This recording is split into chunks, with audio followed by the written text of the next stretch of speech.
అందరికీ నమస్తే. లాస్ట్ మనకు 2023 ఏప్రిల్ నుంచి 2024 మార్చ్ వరకు ఫైనాన్షియల్ ఇయర్ సంవత్సరం. అయితే రిజిస్ట్రేషన్ కాక గవర్నమెంట్కు డబ్బులు రాక మొత్తం కుదేలైపోయింది.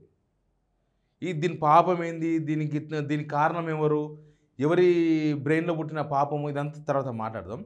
అసలు ఎందుకు తగ్గినాయి, ఎట్లా తగ్గినాయి, ఎంతెంత తగ్గినాయి అని చెప్పే ప్రయత్నం చేస్తాను నేను మీకు ముందు.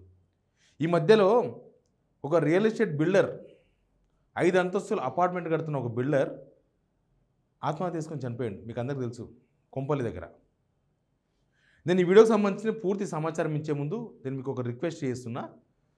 సిగ్నల్ టీవీని రిపోర్ట్ కొడుతున్నారు ఈ మధ్యకాలంలో.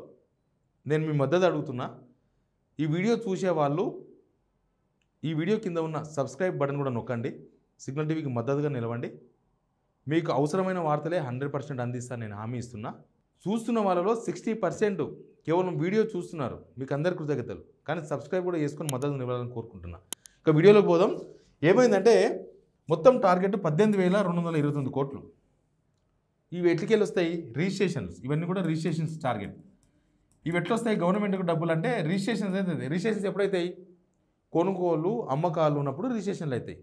ఇప్పుడు మార్కెట్లో ఎట్లా ఉన్నది? కొన్ని రోజులేమో కొనేవాళ్ళు ఉన్నారు, అమ్మేవాళ్ళు లేరు. ఇప్పుడేమో అమ్మేవాళ్ళు ఉన్నారు, కొనేవాళ్ళు లేరు. ప్రస్తుతం మార్కెట్ ఎట్లే నడుస్తుంది. మన తెలంగాణకు హైదరాబాద్ మార్కెటే పెద్దది. 80% మొత్తం కూడా ఇక్కడి నుంచి వస్తుంది ఇన్కమ్. 80% రిజిస్ట్రేషన్స్ కూడా ఇక్కడనే ఉంటాయి. రియల్ ఎస్టేట్ కూడా హైదరాబాద్ చుట్టే ఎక్కువ ఉంటుంది. తెలంగాణ మొత్తం 100% అనుకుంటే హైదరాబాద్ చుట్టే 80% ఉంటుంది. ఇంకా టౌన్లలో ఉంటుంది, తర్వాత ఇంకా ఊర్లలో కొంచెం తక్కువనే ఉంటుంది. మనకు తెలుసు ఆ విషయం. అయితే రిజిస్ట్రేషన్లు మొత్తం పడిపోయినాయి. పొద్దుగా లేస్తే రియల్ ఎస్టేట్ ఉరుకుతుంది, రియల్ ఎస్టేట్ లేచిపోయింది. రియల్ ఎస్టేట్ పడుకున్నా, రియల్ ఎస్టేట్ లేచి ఉరికినా దాని ప్రభావం 100% మన లాంటికే కనిపిస్తుంది, గ్రౌండ్లో కనిపిస్తుంది. ఎందుకంటే మన చుట్టుపక్కల ఉన్న వాళ్ళు చాలామంది రియల్ ఎస్టేట్ ఏజెంట్గానో, రియల్ ఎస్టేట్లో ఎక్కడో దగ్గర మార్కెటింగ్ ఎగ్జిక్యూటివ్గానో, లేకపోతే ఇంకా కొంచెం పెద్దవాళ్ళని చూస్తే వాళ్ళు ఎక్కడో దగ్గర చిన్న వెంచర్ చేస్తున్న వాళ్ళు, లేకపోతే ఒక బిల్డింగ్ కడుతున్న వాళ్ళు, లేకపోతే ఒక చిన్న ఇల్లు కట్టి అమ్మే బిల్డర్లో, చిన్న బిల్డర్లో వాళ్ళు దొరుకుతారు. ఈ పెద్ద పెద్దోళ్ళు వేరు, వాసవి, అపర్ణ, ఈ హైరైజ్ బిల్డింగ్ కట్టే వాళ్ళు వేరు. మళ్ళీ హైరైజ్ బిల్డింగ్ కట్టే వాళ్ళకి ఎప్పుడు ప్రభుత్వం అండగా ఉంటుంది. కాకపోతే కొనేవాళ్ళు దొరకాలి కదా, కొనేవాళ్ళు దొరకరు. ఇప్పుడు కొనేవాళ్ళు లేకనే మార్కెట్, కొనేవాళ్ళు లేకనే ఎక్కడిదక్కడ అన్ని అపార్ట్మెంట్స్ అని మిగిలిపోయినాయి. మొన్నటిదాకా అయితే చాలా తక్కువకి ఇచ్చారు. నేను చెప్పిన ఈ బిల్డర్ ఉన్నాడు కదా, కొంపల్లో బిల్డర్ కూడా 1800 SFT అంటే దగ్గర 3 బెడ్రూమ్ ఫ్లాట్ను, అది 70-80 లక్షలకు అమ్ముకోవాల్సిన ఫ్లాట్ను డబ్బులు రొటేషన్ కాక అప్పు తీసుకొచ్చిన వాళ్ళకు ఇంట్రెస్ట్ కట్టలేక 39 లక్షలకు 40 లక్షలు కూడా అమ్మిండ్రు. వాళ్ళ ఫ్యామిలీ మెంబర్స్ చెప్పిండ్రు. ఆ వీడియో మన దగ్గర ఉంటుంది, చూడండి సిగ్నల్ టీవీలో. వాళ్ళ ఫ్యామిలీ బాధలు. 39 సంవత్సరాల బిల్డర్ చనిపోయాడు. ఎవరు కూడా బిజినెస్ చచ్చిపోనికి వేయరు కదా, బిజినెస్ చేసి డెవలప్ అవుదాం అందుకే చేస్తారు బిజినెస్. కానీ బిజినెస్ చేసి చచ్చిపోయాడు. ఇది ఒక్క ఆత్మహత్య జరిగింది, ప్రభుత్వం స్పందించలేదు. ముందు ఇట్లాంటి సంఘటనలు జరగకూడదని మనం కోరుకుందాం. కానీ ప్రభుత్వం గట్టి చర్యలు తీసుకోవాలి. ఆయన సీఎం రేవంత్ రెడ్డికి లేఖ రాసిండు, మైనపల్లి హనుమంతరావుకి లేఖ రాసిండు, డీజీపీకి లేఖ రాసిండు. నేను చచ్చిపోతున్నా, కనీసం మిగతా వాళ్ళని కాపాడుకోండి, రియల్ ఎస్టేట్ పెరగనికే. ఆ బిల్డరు అన్ని లెటర్లు రాసి చనిపోయింది కదా, వాళ్ళ కుటుంబ సభ్యులు మాట్లాడింది కదా. భువనగిరి ఎమ్మెల్యే అనిల్ రెడ్డి ఒక మాట మాట్లాడండి, వినండి. ఇది పర్మిషన్ రాక కాదు, మీరేదో బిల్డర్ చనిపోయింది అనేది పర్మిషన్ రాక చనిపోయింది కాదు. అది ఒక బిల్డర్. ఇప్పుడు వ్యాపారం అనేది ఎక్కడైనా వ్యాపారమే. వ్యాపారాలలో ఎంతోమంది ఐపీలు పెట్టిన పరిస్థితి ఉంటుంది. అంటే మనం మాట్లాడుకోవడానికి చెప్తున్నాం. ఏడనైనా ఒక వ్యక్తి చనిపోతే, వ్యాపారస్తుడు కానీ ఎవరు కానీ చనిపోతే మన సానుభూతి ఖచ్చితంగా ఉంటుంది వారి పట్ల. సరే, వారికి ఏమి ఇబ్బందులు ఉండనో. ఎప్పుడైనా ఏమవుతుందంటే వ్యాపారాల్లో ఐపీ పెట్టుకున్న సందర్భాలు చాలా చూసినాం. చాలా దగ్గరలో కూడా సూసైడ్స్ ఇటువంటి జరిగి ఉండొచ్చు, ఎన్నో ఉంటాయి ఉదాహరణలు. సో ఒక ఉదాహరణ చూపెట్టి మరి ఇది ప్రభుత్వం తప్పు అనంటే తప్పది. తెలంగాణలో కూడా ఐపీలు పెట్టుకోవాల్సి వస్తుందని చెప్తున్నాడేమో. అంటే ఎవరికి బ్యాంక్ లోన్లు కట్టొద్దు, అప్పులు తీసుకునే దగ్గర బిల్డర్స్ కట్టొద్దు, రియల్ ఎస్టేట్ ఇంతే దారుణంగా ఉంటుంది, మీరు ఐపీలు పెట్టుకొని పోండి అని చెప్పినట్టుగా ఉంది అనిల్ కుమార్ రెడ్డి గారి వాదన. రియల్ ఎస్టేట్ మీద నమ్మకం పెరగడానికి మీరు చర్యలు తీసుకోండి అని లేఖలు రాసిండు చనిపోయే ముందల. ప్రభుత్వం స్పందించలేదు. ఆ లెటర్స్ మొత్తం పోలీసు వాళ్ళు తీసుకొని పోయారట. మరి సీఎంకి ఇస్తారో లేకపోతే అట్లే కాలగర్భన కలిపేస్తారో తెలియదు. కానీ ఇక్కడ చూడండి, మొత్తం ఇప్పుడు 10 months అయింది. మనకి ఏప్రిల్ నుంచి చూస్తే జనవరి వరకు, ఏప్రిల్ నుంచి జనవరి వరకు, ఇప్పటి వరకు, జనవరి అయిపోయింది, ఫిబ్రవరిలో ఉన్నాం ఇప్పుడు. 10 నెలల్లో గవర్నమెంట్కు వచ్చిన ఇన్కమ్ 11,600 కోట్లు వచ్చింది 10 నెలల్లో.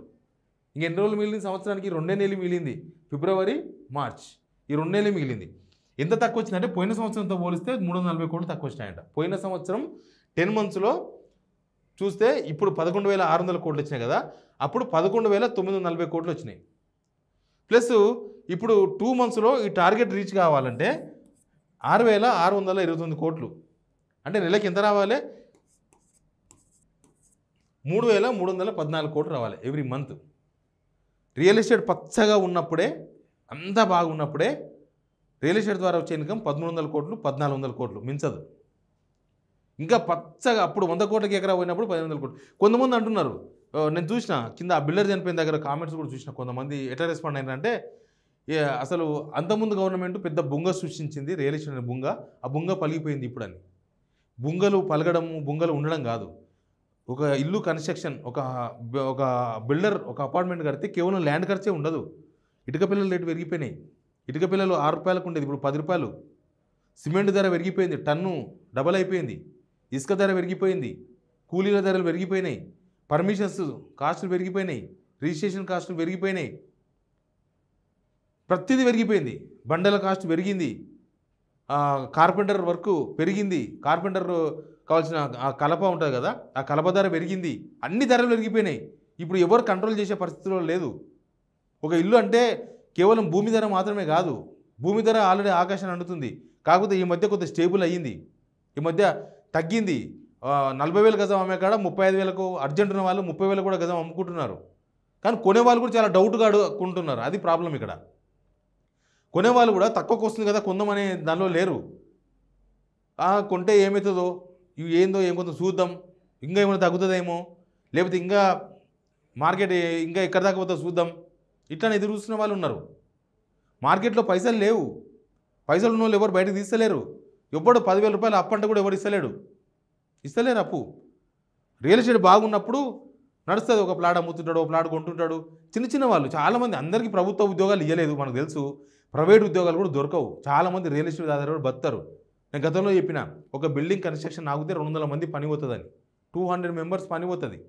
అట్లా ఇక్కడ మొత్తం కుప్పగూలి కునారిల్లి పోయింది. మొత్తం 2024లో 14,588 కోట్లు వచ్చినాయి. 2024 అంటే 2023 మార్చి నుంచి, ఏప్రిల్ నుంచి 2024 మార్చి వరకు ఈ సంవత్సరం కాలంలో 14,588 కోట్లు వచ్చినాయి. మరి ఎలక్షన్ కూడా ఉన్నది కదా, మనకు అసెంబ్లీ ఎలక్షన్ కూడా ఉన్నది నవంబర్లో. ఎలక్షన్ ముందు కొంత ఆగింది కదా, ఇంకా అప్పటి నుంచి కింద మీద పడ్డది. ఇక లేస్తుందేమో, మార్కెట్ అవుతుందేమో, మళ్ళీ బతుకుతే దొరుకుతుందేమో అనుకున్న టైంలో పెంట పెట్టి కూర్చున్నారు. హైడ్రా, మూసి, అవి ఇవి లేనిపోని తీసుకొచ్చేసినారు. హైడ్రా మంచిదే, కానీ దాన్ని ఇంప్లిమెంట్ చేసిన పద్ధతి కావాలి కదా. మనం ఎద్దుల బండి కొడతాం, ఒక గుండుగా కొడతాం ఎద్దులకు. కొట్టిన తర్వాత ఎద్దును ఎట్లా నడపాలనో అట్లే నడపాలి. అంతేగాని ఎద్దు కూడా కారులాగా పోవాలని చెప్పేసి పస్స కూర్చున్నాం అనుకో, ఏమవుతుంది? ఎద్దు గాయపడుతుంది, పని కాదు. హైడ్రా కూడా అట్లే చేసింది. హైడ్రా కూడా మేము కూల్ చేస్తామని చెప్పి ఎవరు నిలబడతాను గురించి పడేసింది.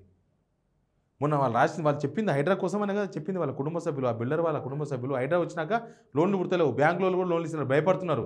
బ్యాంకులు ఎగ్జిక్యూటివ్స్ చూసిన, హోమ్ లోన్స్ ఇప్పించే ఎగ్జిక్యూటివ్స్ వాళ్ళు కూడా ఇబ్బంది పడుతున్నారు. వాళ్ళ టార్గెట్ రీచ్ కాక జీతాలు ఇస్తలేరు వాళ్ళకు. ఛత్తీస్గఢ్ నుంచి, ఒడిశా నుంచి, ఎక్కడెక్కడి నుంచో ఇక్కడ పనులు చేసుకొని చూసిన వాళ్ళు ఆల్టర్నేటివ్ చూస్తున్నారు. దేశమంతా తగ్గింది, ఇది కూడా ఒప్పుకుందాం. రియల్ ఎస్టేట్ దేశమంతా కూడా తగ్గింది. కానీ మన దగ్గర దేశంలో లాస్ట్ రియల్ ఎస్టేట్ మన దగ్గర కిందికి వెళ్ళి లాస్ట్లో ఉంది. ఇప్పుడు హైదరాబాద్లో ఇళ్ళ అమ్మకాలు, కొనుగోలు కిందికి వెళ్ళి ఫస్ట్ ఉన్నాం మనం ఆ స్టేజ్లో ఎప్పుడు లేము. కరోనా టైంలో కూడా ఇంత దీనస్థితి లేదని చెప్పి రియల్ ఎస్టేట్ చేసే వాళ్ళు చెప్తున్నారు. ఇక ఇంత దారుణంగా పడిపోయిన తర్వాత ఇంకా మేము లేపుతున్నాం, RRR తీసుకొని వస్తారు, ఇంకా ఏదో ఎయిర్పోర్ట్ చూసుకొని వస్తారు, గ్రీన్ఫీల్డ్ హైవే కడుతున్నాం, అక్కడ 300 ఫీట్ల రోడ్ వేస్తున్నాం, ఆడొస్తారు. మొత్తం సర్వనాశనం అయిపోయింది. కరెక్ట్గా చెప్పాలంటే సర్వనాశనం అయిపోయింది రియల్ ఎస్టేట్ తెలంగాణలో.